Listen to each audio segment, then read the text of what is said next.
Hey Kev, let's follow this trail over here. This looks like there might be something waiting down there. All right. Hey, wait a minute. Do you hear that? Yeah, I thought it was just me. What the heck is that? I don't know what that is. Whoa, do you smell that too? That's unbelievable. Hey, look. What the? Hey, look, those branches are moving over there. What the heck is that? Holy cow, is that what I think it is? Look at that thing. Oh my God. It's a freaking Sasquatch.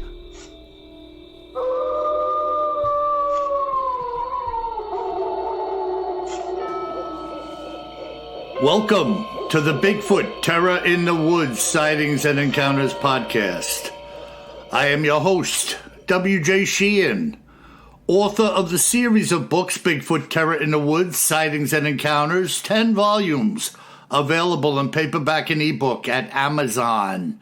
And 9 of the 10 are available in audio format at Audible, iTunes, and Amazon as well. So go out and grab about 20 or 30 copies and make me very happy.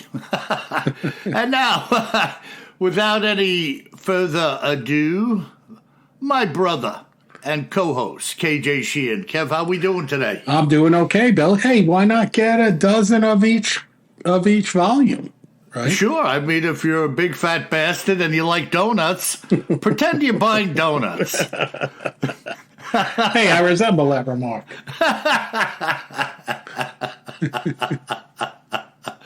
What was that movie with the fat bastard in it?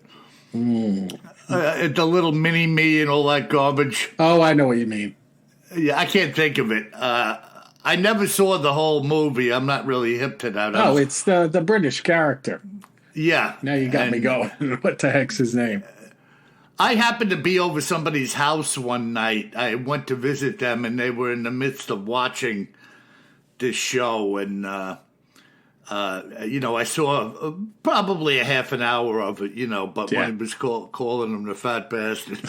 Yeah, Mike Myers plays the character. Now you got me going here. Yeah, he was like supposed to be a goof Secret on James agent. Bond. Yeah. But anyways, so go out. Pretend you're buying a few dozen donuts to hold you over for the evening. And buy a few books. Austin Powers, that's who it is. That's it. Yeah, Austin Powers. Yeah, I'd be going. I'm like, come on, it's right there. Get out of the brain. Yeah, so that's cool. And today is my, I'm looking outside. I think I'm going to have to hit the lawn. The grass, I wish my hair grew as fast as the lawn grows. No, I got to do the same thing, Bill. Yeah. It's hot, so I think I'm going to do it later on. What do you think would happen if I took some of the Jonathan Green fertilizer and rubbed it into my scalp? Oh, yeah, that's good for you.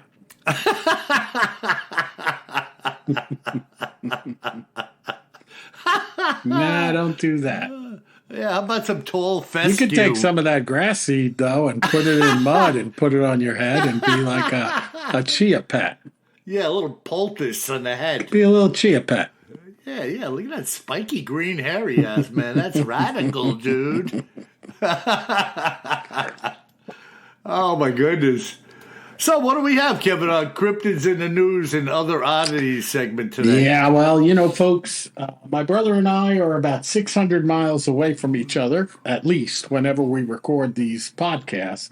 And we typically don't tell each other what we're going to do. But this week, I'm going to review a YouTube video. It's actually a Facebook video, I guess, that's out there online. So I told my brother last night to take a look at it so we could talk about it. So this is one of our listeners, Bill, sent us, one of our listeners from Australia sent this to us in listener mail, and he titled it The Next Patty Film.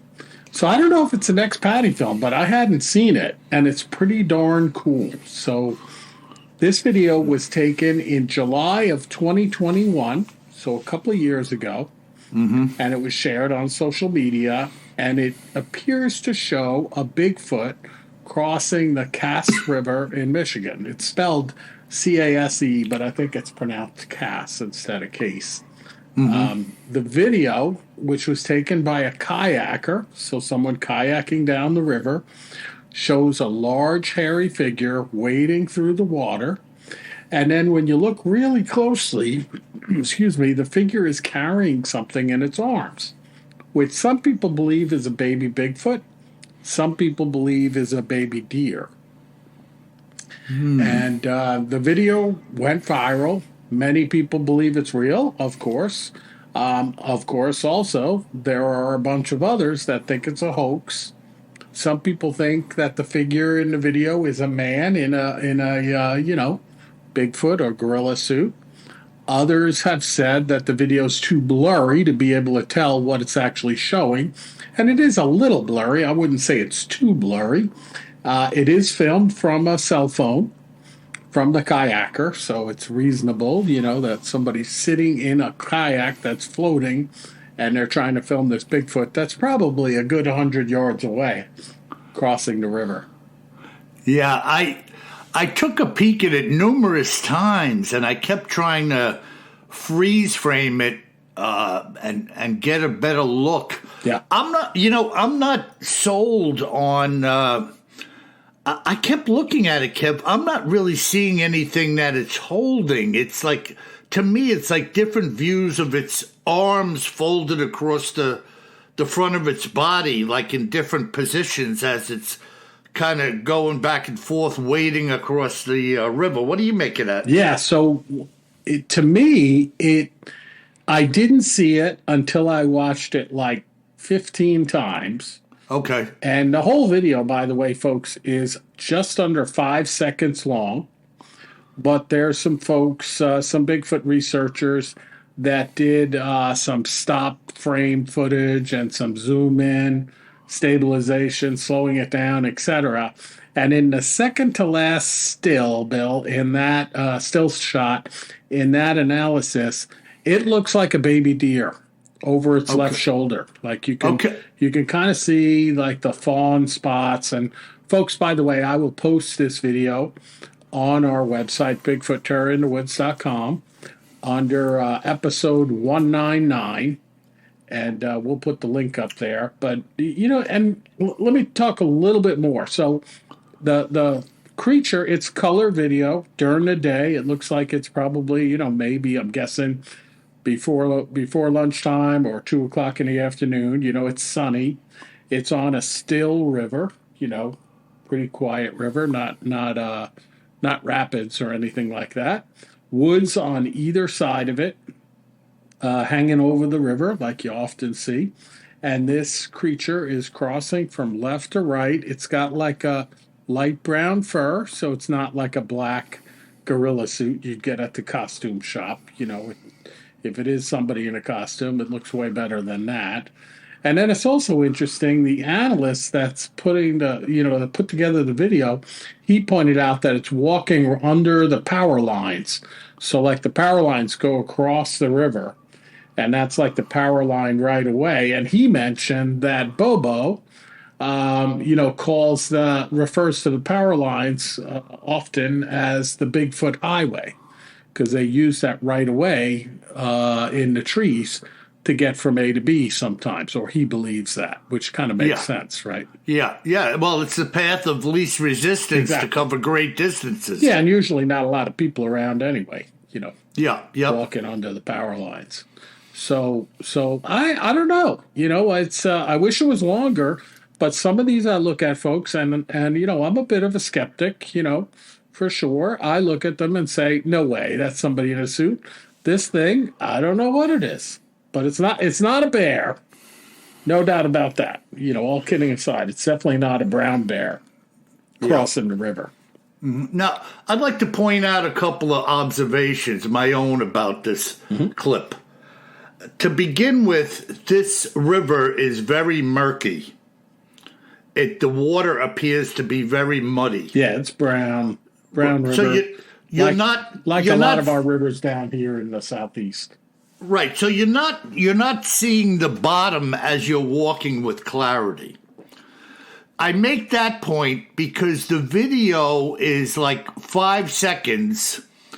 And if you put, from the time we see it in the river, from the time he started filming it, if you added maybe another 3 or 4 seconds onto the other side to get to where it was, I don't see a human being walking through murky water in that river where you can't see where you're placing your foot or your feet, crossing that span in, less than a half a minute. It's a good point, Bill. I didn't think of that, but, because it's happening so slowly and it's only a 5-second video, but it does cover some ground. And I would say the water's up above its knees. Yeah.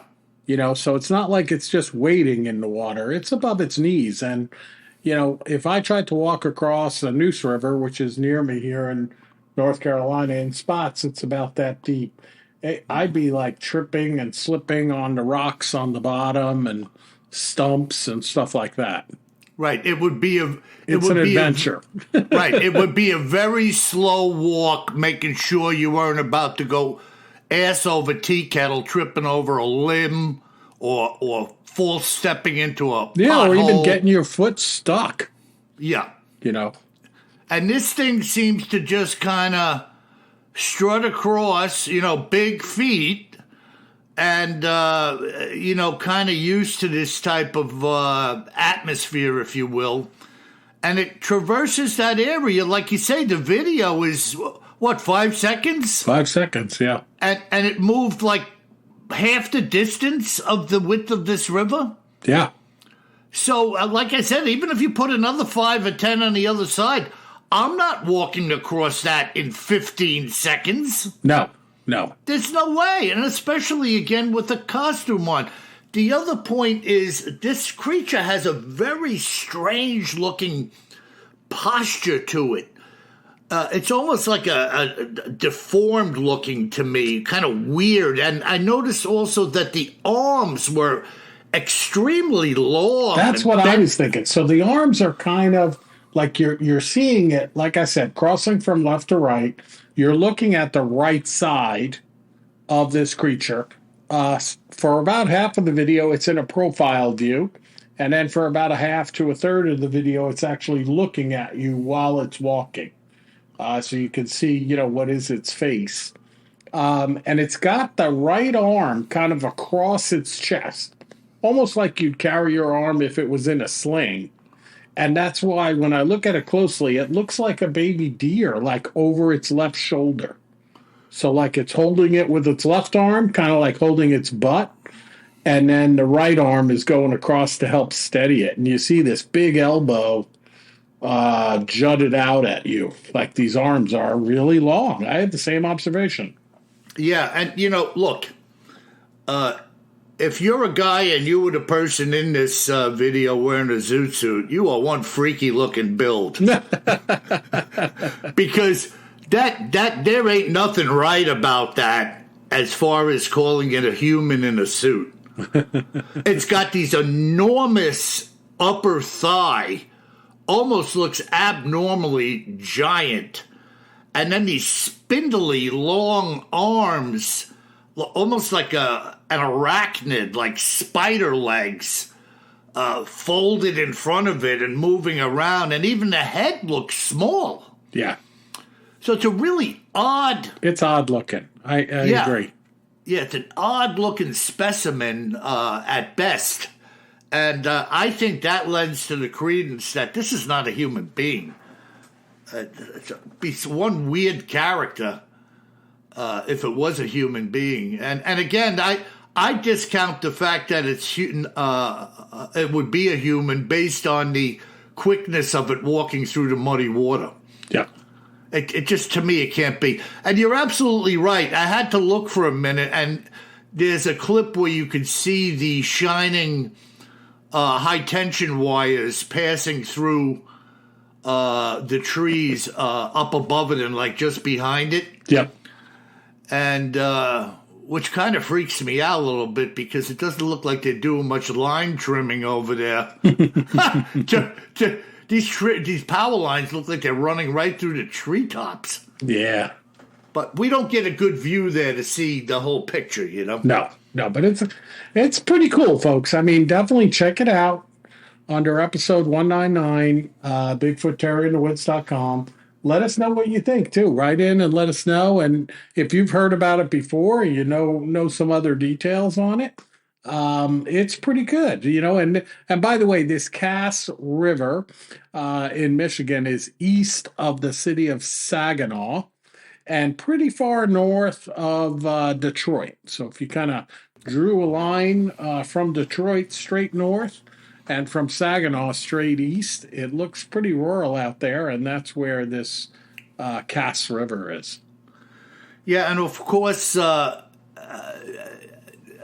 close is this, like, Kev, to northern Michigan? I didn't look at a map. It's not all the way up. It's south of the lake, so it's not all the way up in the Upa, as the Upper Peninsula folks call it. Yeah, it's definitely interesting.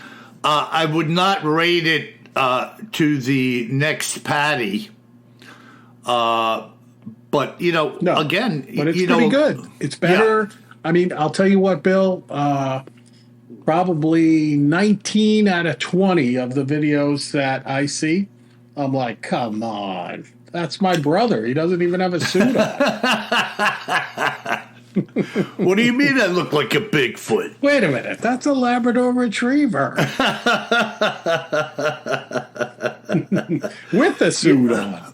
Yeah. No, I'm kind of buying into it. But as I say, it's one of the freakiest looking Bigfoot postures that I've seen. It's got a little scoliosis. Yeah, something going on there. And to me, it looks more...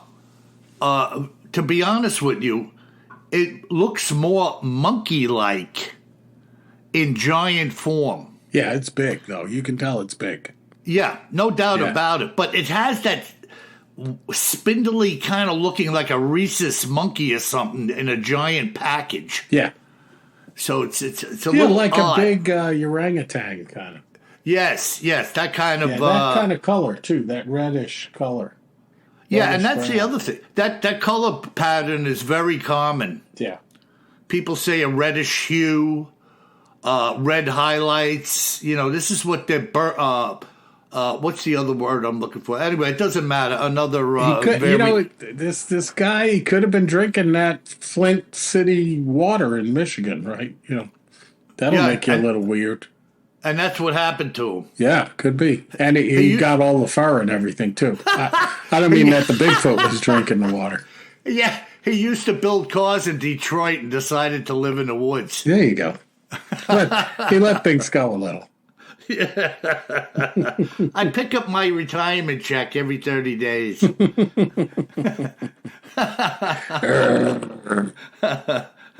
Give me my check. All right, so that's it this week in Cryptids in the News and Other Oddities. Of course, we did go to the news, and I liked it. Again, folks, check it out. Let us know what you think. Yeah, very good, Kev. I'm glad you brought that to the table today, and we'll see what our listeners have to say about it. I'm sure people will chime in. Now, you know, I have a really interesting account here, and I'm going to give it to you as I wrote it because I mention in here my parish priest. And as I begin to tell you about this hair-raising testimonial, I'm reminded of my parish priest who told me of his own experience in this same area, minus the Bigfoot, of course. I have long said that common sense is not so common. And as you will soon hear, there are many who would agree with me. And this is what Linda McDonald and her girlfriend Paige experienced in the summer of 2001. Now, I'm going to get going here, but my priest, Father John, big hiker, big walker, very spindly character, wears those thick-soled sneakers around all the time. He's always out walking. And he had told me he went for a hike in the Adirondack Trail once and got lost and spent the entire night in the woods, able to get out in the morning. But now listen to this. As I begin to tell you all that, this is, by the way, Linda speaking. As I begin to tell you, Bill, all that transpired on the Adirondack Trail that day, I thought I would preface it by saying that you can have all the education in the world at your disposal, and a sudden lapse in common sense can quite possibly cost you your life. Paige and I had set off for a day hike, following a section of the Adirondack Trail in upstate New York. We were both wearing light jackets for the day, knowing that the temps were to be in the upper 50s and that we would be walking very briskly. That was lapse number one. Secondly, neither of us were carrying a compass, which both of us, assuming that the trail we took in would be easy enough to follow back out, which, as it turns out, was lapse number two. Thirdly, we had brought a reasonable amount of water for the day, as well as a limited amount of food, the two of us planning to have a hearty meal together come dinner time, and that was lapse number three. Between the two of us, we had a combined 9 years of education. Despite our education on this hike, we were incapable of making between us one solid decision in regards to safety and our own well-being.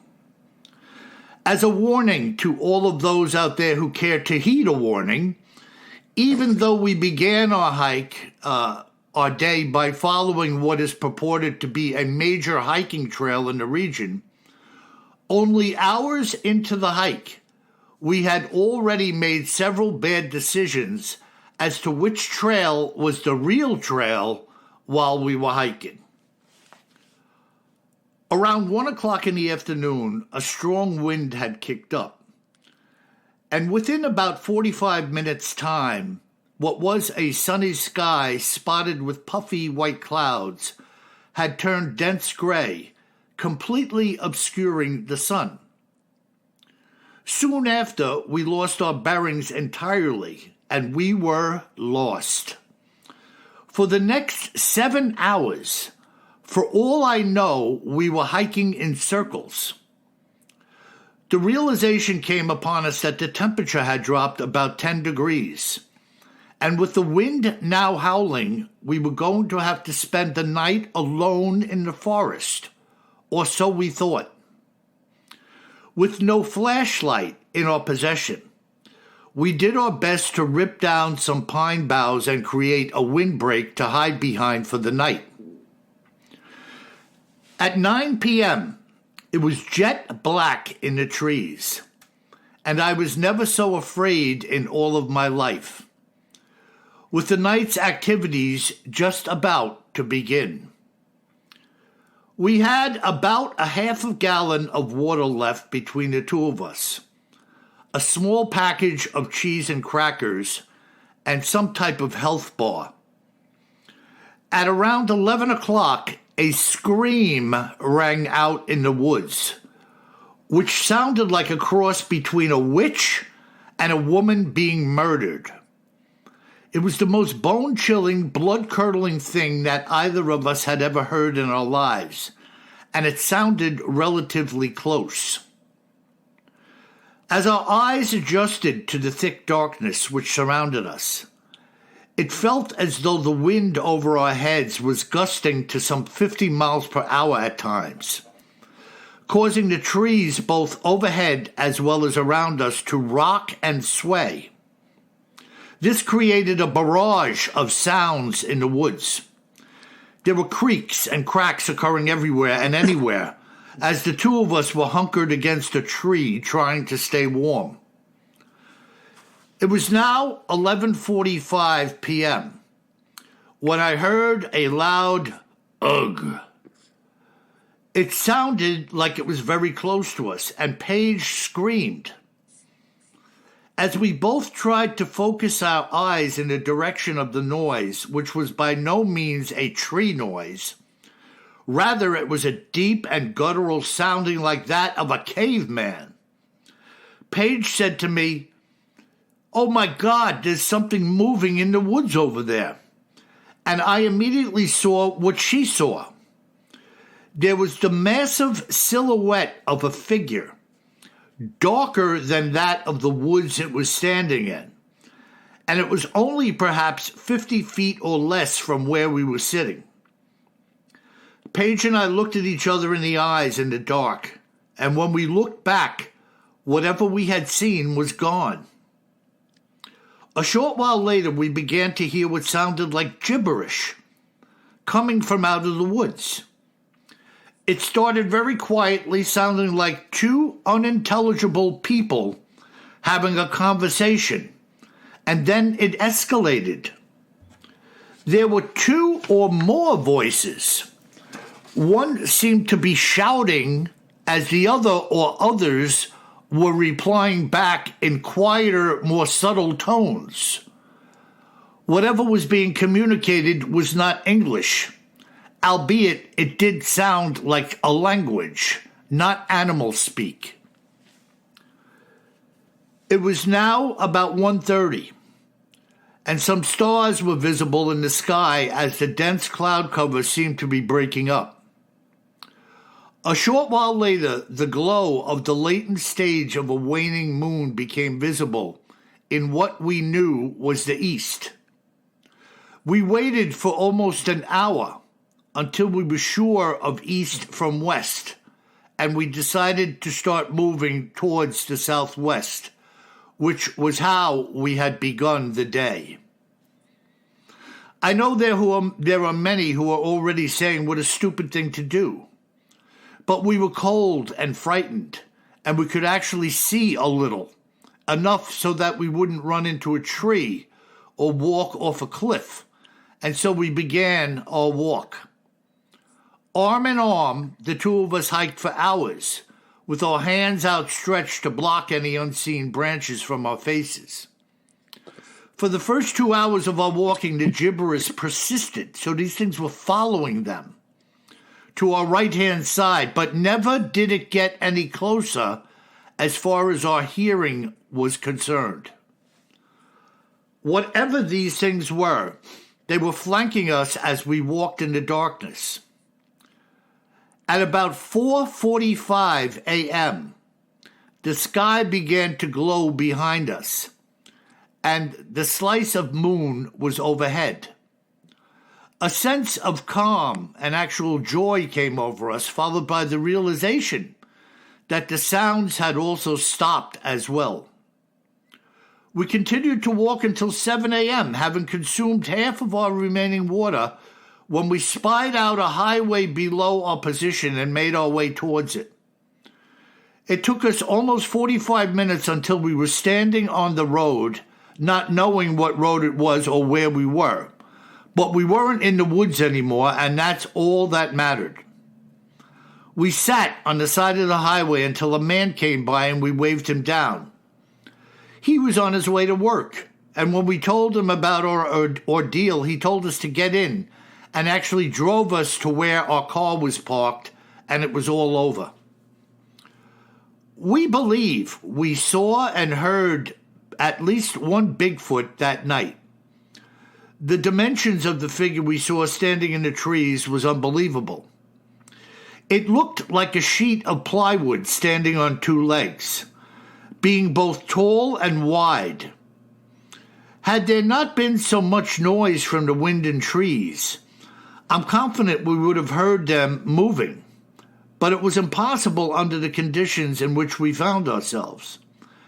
It seemed that it or they were following us, or perhaps even escorting us out of the woods, a fact that we will never know. But had they wanted to attack us, they could have, and they didn't. What do you make of that, Kev? Wow. Adirondack Trail in upstate New York. Yeah. No, that is wild. Yeah, a lot of stuff happens up there around the Adirondack. Yeah. And we have a listener of the show become a friend of mine, Michael. Mike, if you're out there, he knows who he is. He does a lot of personal investigating around the Adirondack Trail, Adirondack area.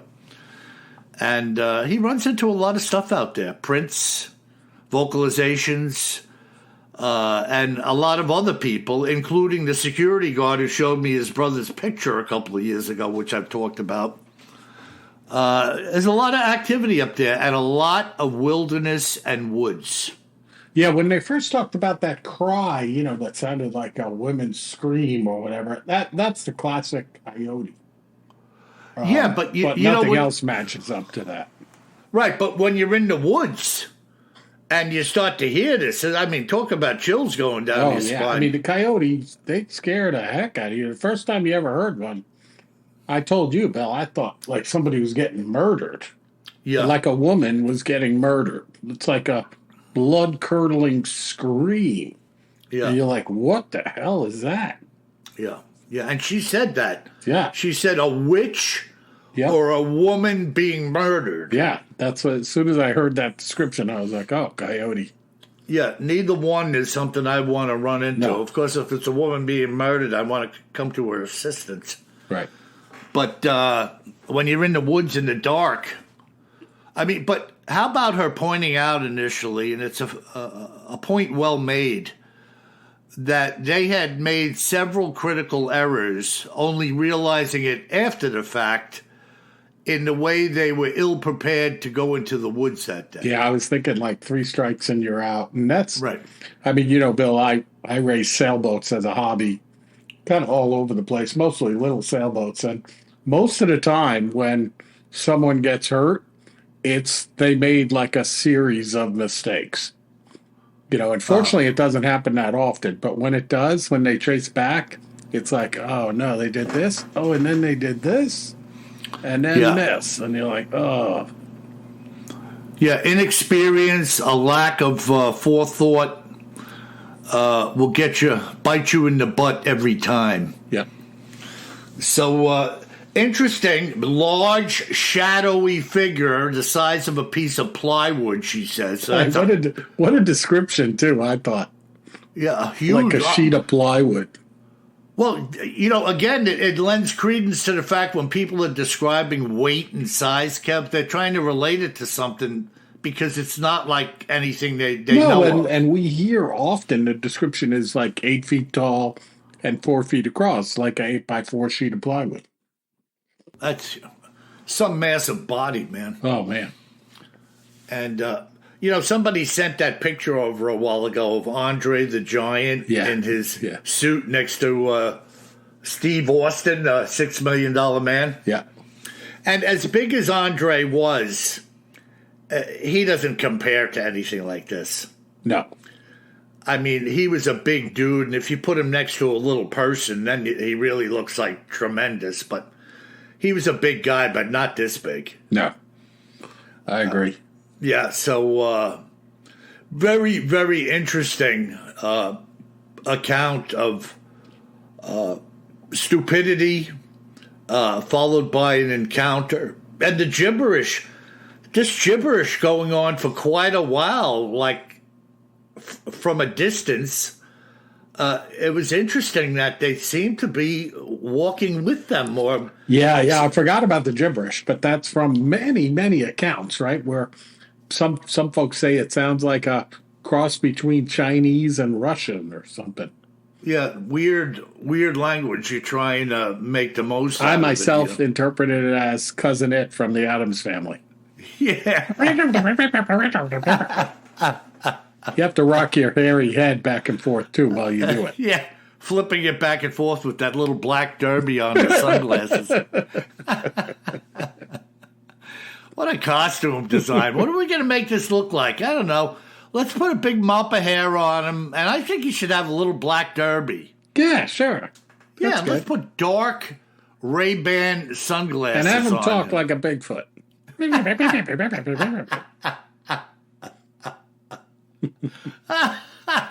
And Gomez would be like, "Oh no, come on, cousin Nick. No need to get all upset about that." Yeah, like he knew what he was saying. Exactly. All right. Well, that is a wild account, Bill, from the Adirondack Trail in upstate New York. 2 ladies, 3 strikes, and they were almost out. Yep. So let that be a lesson to you. Be prepared, as I used to say in the Boy Scouts. So, and even like I said, my parish priest, John Ryan, sensible guy, walker, hiker, and he got in a jam. So I wonder how many people get lost hiking, Oh, There's a lot probably, of people, Bill. Yeah, a lot more than we know. A lot of people. So, like she said, we're following a trail, and it was only a little while into the hike. We had already made a couple of bad decisions going down what we perceived to be the continuum of this trail, and we were wrong. Yep. No doubt about it. Yeah, interesting. So what do we got, Kevin, our listener mail today? Yeah, we got some good listener mail. The first one is short and sweet, but interesting. We haven't talked about it in a while, and it comes from Lisa in New Jersey. Okay. Home of the Jersey Devil. But she says, "Hi, Bill and Kevin. Longtime fan of your podcast. Always great content week after week. Do you know if most encounters happen accidentally or by people actively seeking Bigfoot out? Keep up the great work, Lisa in New Jersey." Yeah, Lisa, and without a doubt, 99.9999% of Bigfoot encounters that I have recorded were random, accidental events. There are people that I know of, like my friend Weasel up in Alberta, who are actively looking for these creatures on an ongoing basis. He has seen some and has uncovered what he believes to be evidence of their presence, but he's a rare guy. Actually looking and seeing a Bigfoot, I know almost none that have done so.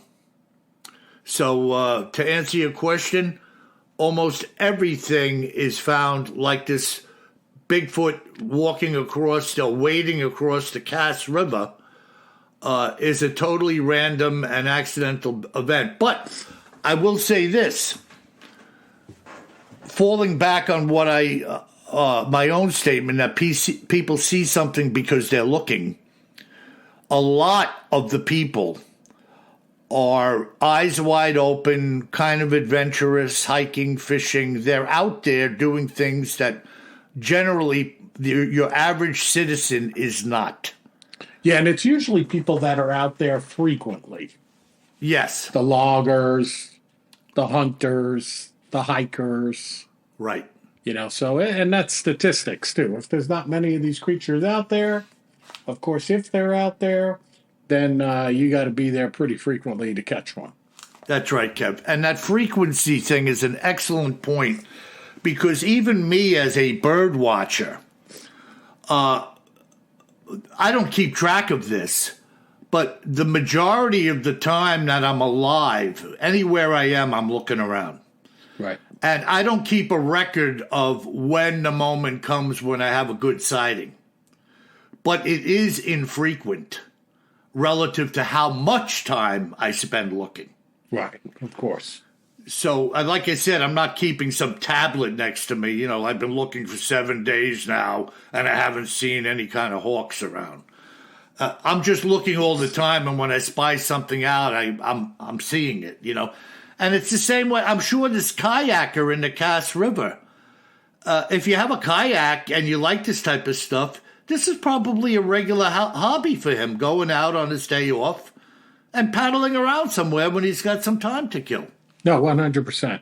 Yeah. So it's the same. You're fishing, you hike in somewhere, you want some lonely time, quiet, peace. You go into some place where not many people are fishing, and all of a sudden, boom, there you are. 100%. Yeah, interesting. All right. Well, we are going to go with our next email across the Atlantic Ocean. Wow. To Matthew from the Netherlands. Uh-huh. He says, Dear Kevin and William, hi, my name is Matthew, and I'm from the Netherlands. I'm a huge fan of the podcast, and I've been listening since episode 1. I also have a brother. His name is Bart. Please give him a shout out. Hey, Bart. Hey, Bart! And together, Bart and I always discuss your latest podcast and both enjoy it greatly. I have 2 things to tell you. 1, I teach English at what we consider an intermediate level. That would be above the English that my brother and I speak, by the way. He says, I teach 15 to 16-year-olds. Last week, my pupils started with their exams. In the English exams, there was a reading assignment with a text about cryptids, in which 2 cryptids are mentioned that I have not yet heard on the podcast. I'd like you to send you these 2, Kevin. Maybe it's, as you both like to say, grist for the mill. Uh-huh. Definitely an avid listener there, Bill. Yep. So, yes, please send those, William and Bart. And then number 2, Matthew mentions. I'm getting Matthew mixed up with my brother, William. Number 2 is, I was in Texas last December and ran into a hairy man. Not a Bigfoot, but Billy Gibbons of ZZ Top. Now, I'm a big fan of ZZ Top, and I was absolutely starstruck.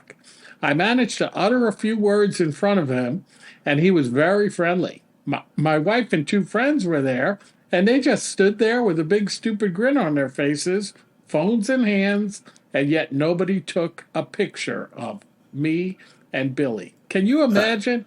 I could have had a picture of me and Billy Gibbons. Now, this little story is what I think of when people comment on Bigfoot encounters. Why didn't you take a picture? Why didn't you film it? Yeah. Thinking back on the effect one of your idols would have on you, imagine your reaction if you came eye to eye with a cryptid. Yeah. And Kev, it's a perfect point, isn't it? It is. Yeah. And he says, please get back to me if you'd like to look at the exam text about the cryptids. And yes, we do want that. Send it. And keep up the great work. Greetings from the Netherlands. And may you both be blessed with wisdom and big feet. Yeah, by the way, Matthew, I've been 16 4 times. Exactly. But it's the perfect point, the obvious. You are awestruck, stunned, you're thrown out of your element. You're in the presence, in this case, of Billy Gibbons, and you set back to it. It's like, ooh, what do I say? Put a smile on your face. And nobody does what we think they should do, which is to take a photograph. Yep. You know, and the same thing happens with these Bigfoot encounters, UFO encounters, anything strange. In the moment, you're just kind of awestruck. You're trying to figure out what's going on. Next thing you know, it's over. So I'm totally on board with you, Matthew. And once again, Bart, you, Matthew, everybody else out there, thank you for listening to us. We appreciate it. Very awesome, cool. Kevin. What's that? Yeah. I just said awesome to hear from people, you know? Yeah, so that's it for this week. Good podcast. Thanks, folks, for tuning in. Give us one of those 5-star reviews on your favorite podcast player. And if you can, just write a little short written review as well, especially if you like us. If you don't like us, just go do something else. You know, you probably have a pot on the stove that you have to shut off or something. And listen, folks, that Bigfoot wading across the Cass River If it does have a deer on its shoulder, it did it in. And it could easily do you in. So you better remember just one thing if you're hiking in the woods. Always carry more gun than you think you're going to need. Sleep tight.